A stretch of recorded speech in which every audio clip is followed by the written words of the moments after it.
আগামীকাল ৩১শে আগস্ট দুপুর ২টায় শ্রীলঙ্কার বিপক্ষে এশিয়া কাপের দ্বিতীয় ম্যাচে মাঠে নামবে বাংলাদেশ ক্রিকেট দল। আর এই ম্যাচে ওপেনিংয়ে পাওয়া যাবে না লিটন দাসকে। লিটন দাসের পরিবর্তে ইনামুল হক বিজয়, তানজিদ তামিম অথবা নাইম শেখকে দেখা যেতে পারে ওপেনিংয়ে। আজ দুপুর ২টায় শ্রীলঙ্কার উদ্দেশ্যে দেশ ছাড়েন ইনামুল হক বিজয় এবং শ্রীলঙ্কায় পৌঁছে দলের সঙ্গে যোগ দিয়েছেন তিনি।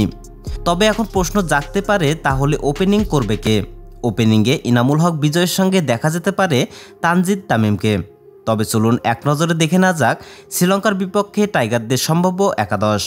ইনামুল হক বিজয়, তানজিদ তামিম, নাজমুল হোসেন শান্ত, সাকিব আল হাসান, তৌহিদ হৃদয়, মুশফিকুর রহিম, শামীম হোসেন পাটোয়ারি, মেহেদী হাসান মিরাজ, তাসকিন আহমেদ, হাসান মাহমুদ ও মুস্তাফিজুর রহমান। তো দর্শক, শ্রীলঙ্কার বিপক্ষে কি আপনারা ইনামুল হক বিজয়কে দলে চান? অবশ্যই কমেন্ট করে জানিয়ে দেবেন আপনাদের মূল্যবান মন্তব্য। ধন্যবাদ।